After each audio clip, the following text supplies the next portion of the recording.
How much do you know about human trafficking? Can you identify the signs? In today's show, members from the Trafficking in Persons Task Force will help you answer those questions and share what the Ministry of National Security has been doing to counter this cruel act.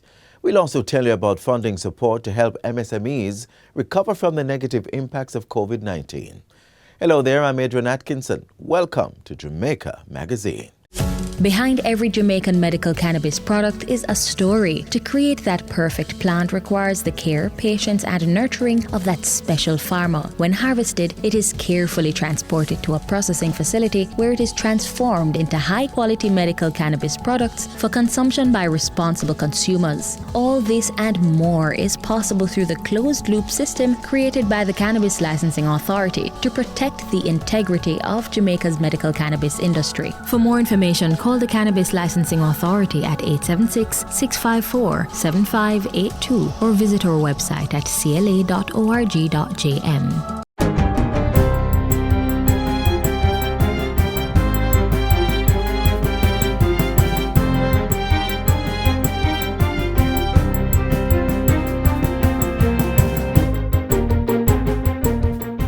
Good day, I'm Theodore Henry and this is your JIS News for Thursday, October 28, 2021.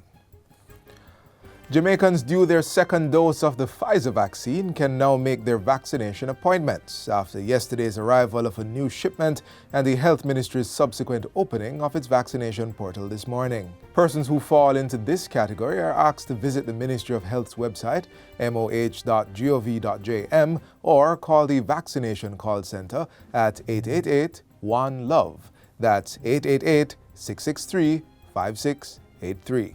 Individuals will be able to choose their preferred date, time, and vaccination center. When going to the appointment, members of the public should take a government-issued identification card, school ID for students, or letter from a Justice of the Peace, as well as their vaccination card. 45,000 doses of the Pfizer vaccines arrived in the country at approximately 10 p.m. on Wednesday at the Norman Mandé International Airport in Kingston. This shipment is a gift from the government of Suriname and represents a portion of the 145,000 doses that are expected to arrive by the end of this week. The remaining 100,620 doses have been purchased from the COVAX facility. These will cover all the persons currently due their second dose of the Pfizer vaccine. We intend to commence distribution of Pfizer on Monday, November 1st. This is Monday coming. Once second doses are completed, the intention, the policy as described by Cabinet, I want to be very clear on this, is to administer the balance to our young people, our students, ages 12 to 18 years.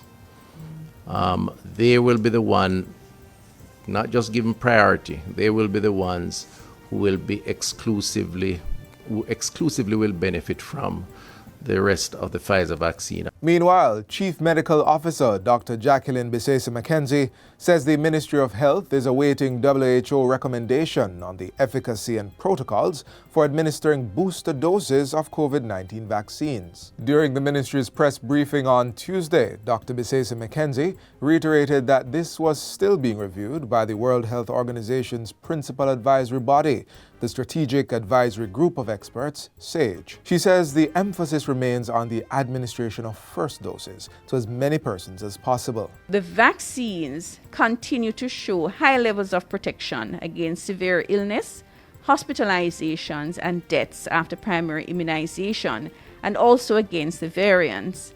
And so there is no necessity at this time for the booster. The CMO says there is similarly no recommendation from the WHO as yet for the mixing of vaccines.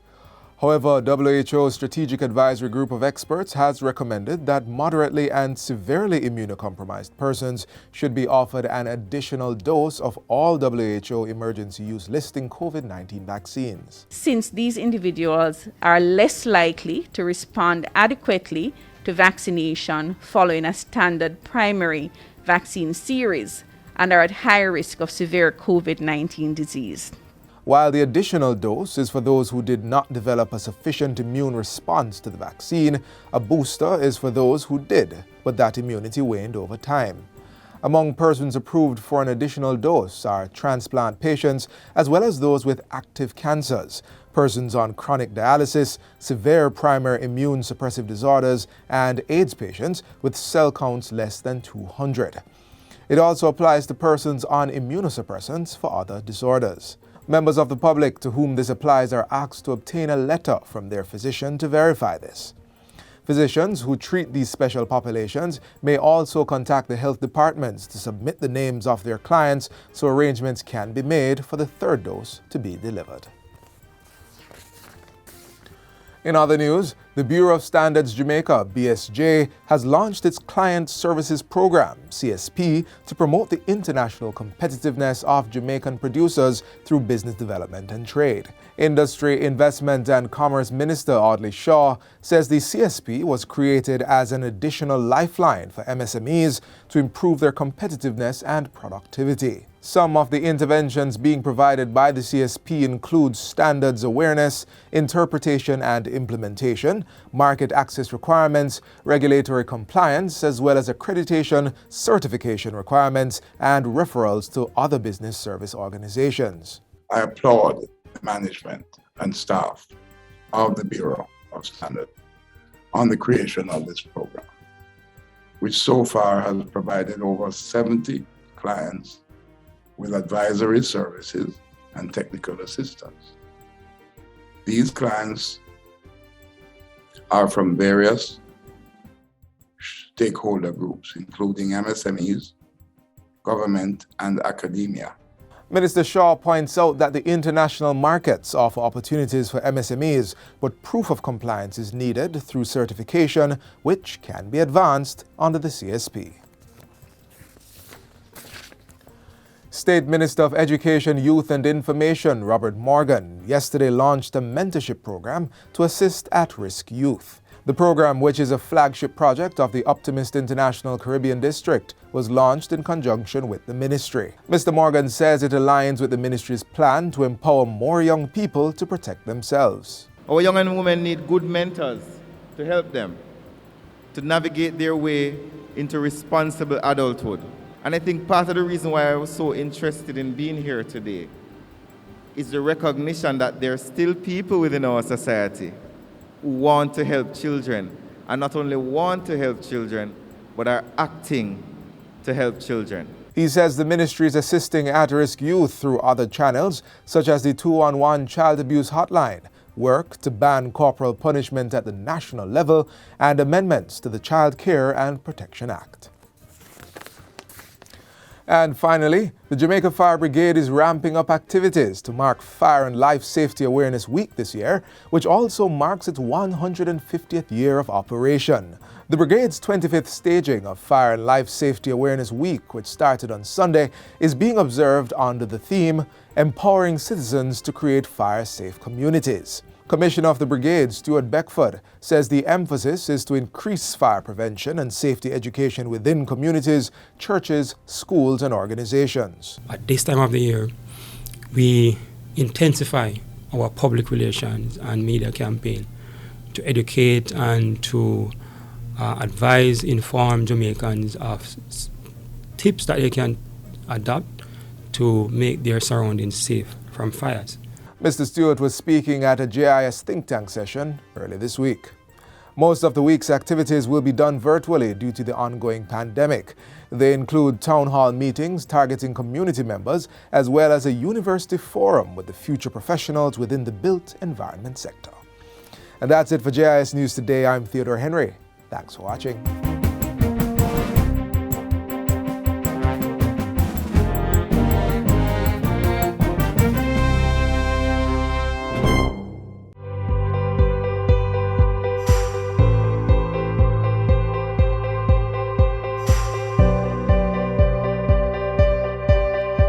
Jamaica's COVID-19 vaccination plan is still in effect. If you wish to make an appointment, please do so online by visiting moh.gov.jm or by calling 888-663-5683. Vaccination still a keep.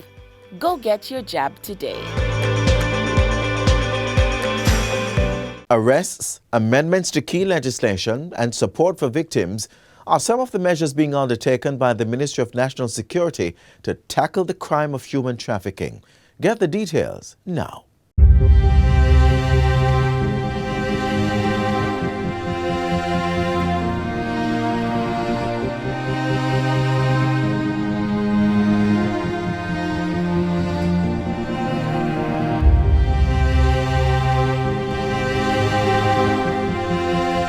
Sometimes when persons hear trafficking, they think about sex, sexual exploitation. But it's much broader than that. It also involves persons being forced into labor, marriages, begging, and domestic servitude, among other acts. Human trafficking can affect anyone, regardless of gender or socioeconomic background. Any boy or girl, woman or man can be a victim of human trafficking. Manager of the Trafficking in Persons Secretariat, Shanae Russell Robinson, says in Jamaica, the two common forms of trafficking are forced labor and sex trafficking, with children being the primary victims. Our victim mainly, sadly so, has been mostly children, meaning persons under the age of 18 years old, has been our main victims of trafficking in persons in Jamaica, as well as most of our victims are local persons, and perhaps a little over 60% are locals, and the rest is international or non-national victims. The Jamaica Constabulary Force, JCF, says it has taken note of a worrying trend where a family member, parent, or guardian is the trafficker or the one who sells a child to a third-party trafficker.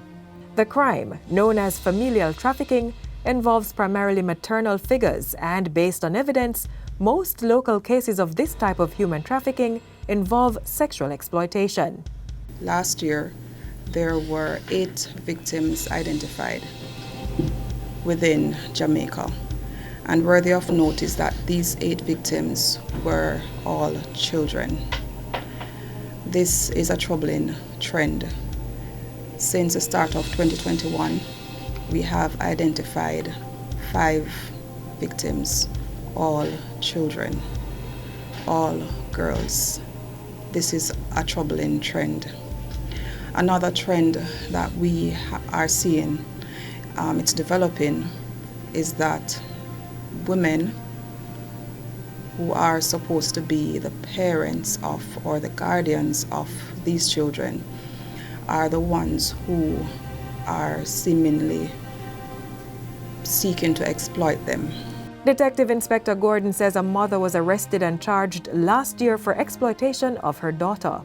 Another mother was arrested and charged in June 2021 for a similar offense, with other investigations currently underway against parents or guardians of children who have told the authorities that they were exploited.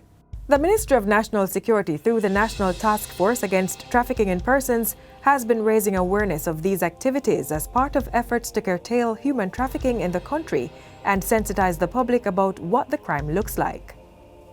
The nature of human trafficking is that it continues to evolve, and it is not something that is easily, the concept of it is not easily grasped.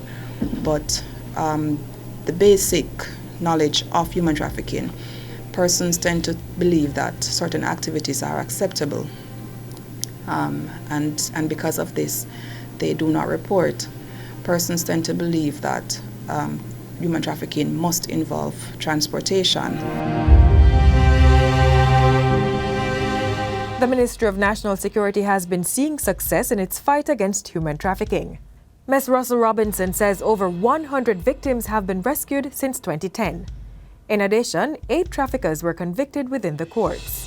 Judges have also been trained in the laws and procedures of the Trafficking in Persons Prevention, Suppression and Punishment Act.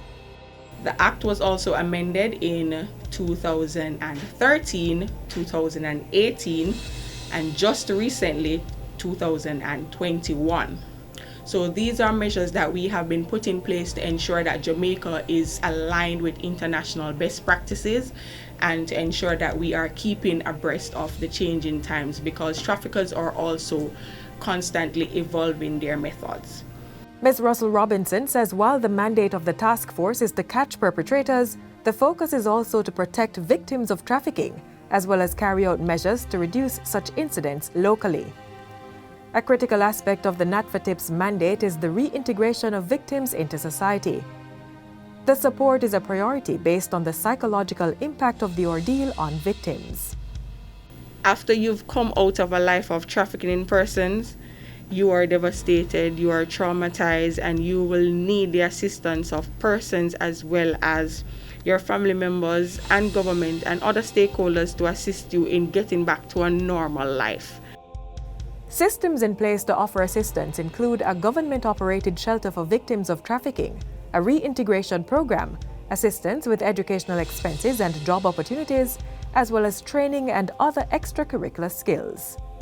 There is also assistance with immigration documents such as passport and other forms of ID if the victim is a non-national. This is in addition to psychosocial counseling by the Victim Services Division of the Ministry of Justice and the Child Protection and Family Services Agency. This is long-term counseling, so it's not just counseling for a short term, because some victims, they suffer from post-traumatic stress disorder and a whole host of other medical conditions. So we offer those services to help them to cope within society. And most importantly, depending on the circumstances that would have led them into a life of trafficking, we want to ensure that we prevent them from getting back into those circumstances. In July 2021, the ministry commemorated World Day Against Trafficking in Persons with a focus on hearing from victims. Ms. Russell Robinson says survivors are key stakeholders in the fight against human trafficking. Their experiences, she says, play a critical role in establishing effective measures to prevent the crime, as well as to identify and rescue victims and provide the support needed for their rehabilitation. It's best to get first-hand information from victims on how we can assist them and if our guidelines and policies in place are up to standard and efficient to assist victims. With all hands on deck, we can fight human trafficking.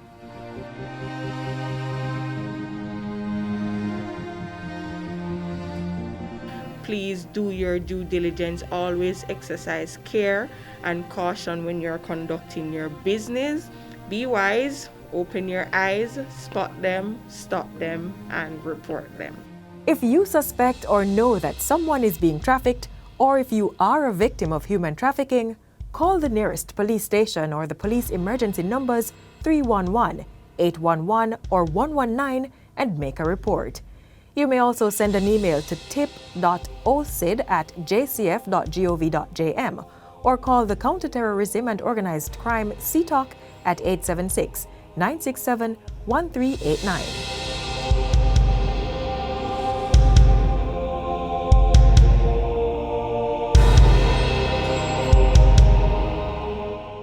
The Government of Jamaica and its partners invites you to be part of the 7th Regional Platform for Disaster Risk Reduction in the Americas and the Caribbean, November 1 to 4.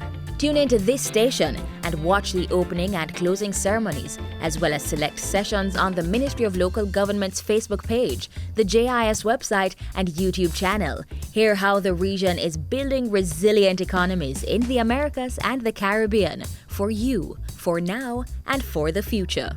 In today's edition of Finance Matters, we look at support funding for micro, small and medium-sized enterprises, MSMEs. Let's hear more.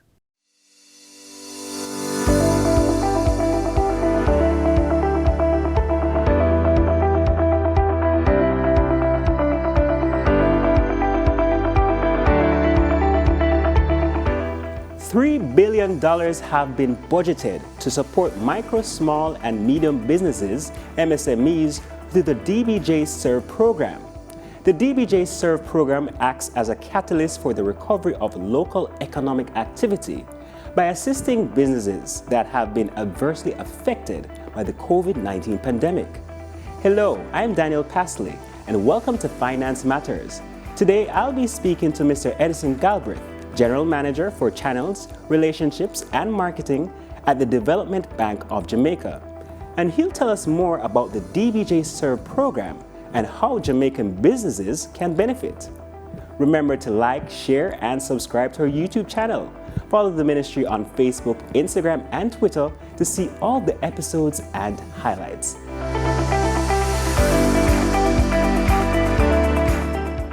Welcome, Mr. Galbraith. Thank you for having me. Now, let's get right into it. What is the DBJ Serve program? So just as you said it, the DBJ Serve program is a very innovative program that is here to re-stimulate all our SMEs across Jamaica. We have $3 billion available to small businesses for recovery as well as to help them go digital. So what are some of the various options under the program? So the first option we have is our MSME recovery loan. And this loan, small businesses can get anywhere up to $10 million to repay over 8 years at an incredible interest rate of 5%. Just 5%? 5%. And that is to the end user, the small business. The funding can be used for working capital, it can be used for construction, to purchase equipment, but very importantly, they're able to use this funding for refinancing of high interest cost debts, including overdrafts and credit cards. Now, when you talk about overdrafts, what do you mean by that? So what we found over the period is that a lot of businesses, because their cash flows have been negatively affected, they've had to borrow, they've had to draw down on facilities with their bankers. They've taken out business credit cards and used it for business expenses. So what we're doing is giving them a lifeline at this point in time. So if they have those kind of debts that are burdening them, we're giving them this 5% loan with 8 years to repay that will just reduce the debt service burden or the cost of servicing their debts and give them a lifeline at this point in time. And the other options are? So we also have found that, and even before COVID, Jamaican businesses have been lagging as far as going digital is concerned. There is just so much productivity that they can get from that. So our second product is our DBJ Go Digital Loan. We have $1 billion lined up where small businesses can access up to $800,000 at an incredible interest rate of 2%. So moving from 5% to 2%? Yes, to 2%, because going digital is so important. It can be simple things like getting a website, to more complex things like getting inventory management systems or payroll systems or e-commerce, so that they're able to buy and sell and trade with their customers electronically online. So a lot of businesses are closed because customers are not able to come in. So it allows you to take off the mask from your business and show your face again. And I think there's one more option. The third product that we have is also the Go Digital Voucher. So you heard about a 5% loan, you heard about a 2% loan. Yes. Now we have a $300,000 grant, which is free money. You get this money and you don't have to pay it back. It can be used to access all of these services and products that can help your business go digital. The only thing it doesn't pay for is hardware, like computers and servers. But all the software, licenses, any services that you need. The $300,000 go towards that? The $300,000 grant goes towards that. Now, who qualifies to get these various options? Very good question. So the Go Digital Voucher is available to any small business with revenues not exceeding or sales not exceeding $75 million a year. And they are able to go online to our website, dbjserve.com. dbjserve.com. dbjserve.com, which will take them to where they're able to register and apply for that entirely online. That process is totally online again. So DBJ is also gone digital. Now, how can persons access more information about all these options? So right now we're on social media. All our channels are out there on Twitter, Facebook, Instagram, YouTube. We have our dedicated website with all the information you could ever need. And that's? dbjserve.com. All right. So that's dbjserve.com to get all your information. So I hope that everyone is taking their notes. Thank you, Mr. Galbraith, for coming on the program and sharing a wealth of information about the DBJ Serve program. Thank you for having me. And thank you for joining us on another edition of Finance Matters. Remember to follow us on social media at MOF Jamaica and tune in next week as we continue to demystify the economic and fiscal policies and initiatives implemented by the government to empower Jamaicans as we chart a path to Jamaica's economic prosperity.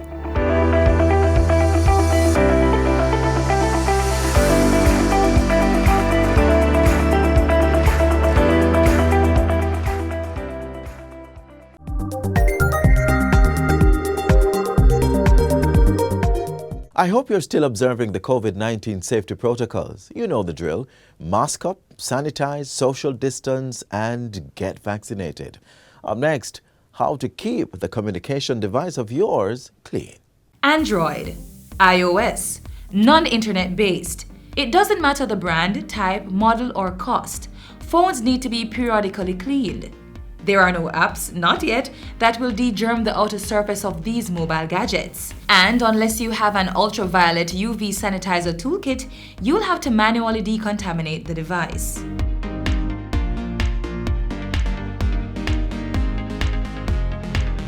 Germs are everywhere, and so too are our phones, inside a bag or pocket, on a table or counter, the car, bed, even in our hands. Placing our phones on these surfaces puts them in constant contact with germs, even the novel coronavirus. And according to the World Health Organization, the virus has a lifespan of up to 96 hours on surfaces. That's 4 full days on plastic or metals, the type of exterior shell of many phones. Constant touching of the phone with naked fingers that we then use to touch our faces, or directly placing the phone to our faces is a recipe for transmitting germs, bacteria, or viruses to the body. First thing I do when I get home is I clean my phone. Because you're touching your phone and you're touching this surface that somebody else just touched, and then you put the phone to your mouth and you ha. And all of these particles that have ended up on the phone, they end up in you. Apart from just not using a phone, our only defense is to clean them regularly. Soap and water would be best, but no, you should not submerge your phone in liquid. Instead, first wash your hands with soap and water, then dry them. Ensure that your phone is unplugged to prevent a possible electrical shock. Then, dab a clean cloth, preferably a microfiber or lens cloth, with a 70% isopropyl alcohol solution, and wipe the entire surface of your phone. Do not drench the cloth with too much solution, just sufficient to clean the device. In addition, be careful to avoid getting moisture into any openings. If you don't have an alcohol-based cleaning solution at hand, you can also use alcohol wipes. You should ensure the wipes have a relatively high concentration of alcohol. The best is 70% and above. This ensures that any viruses that are on your phone can be effectively killed. While you sanitize your phone, avoid using aerosol sprays, abrasives, and cleaners. And do not spray directly onto the phone screen or back. Bleach should also not be used to clean the phone as it may damage the surface. It is also best to wipe any relevant accessories used with your phone. Chargers, headsets, and phone cases should be sanitized at the same time you clean your device. They should also be removed from the device when cleaning. Now your phone and its friends are clean. To prevent putting your phone against your face or the likelihood of transferring germs or viruses, use Bluetooth, a virtual assistant or hands-free speaker system if you can.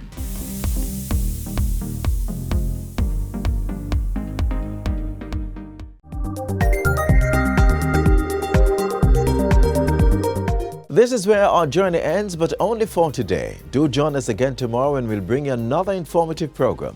In the meantime, stay connected via our website, jis.gov.jm. And while you're online, send your feedback to Jamaica Magazine at jis.gov.jm or via tweet at JIS News. You may also find us on all the major social media platforms and through our mobile app that's Android and iOS compatible. On behalf of the entire production crew, I'm Adrian Atkinson. Do take care.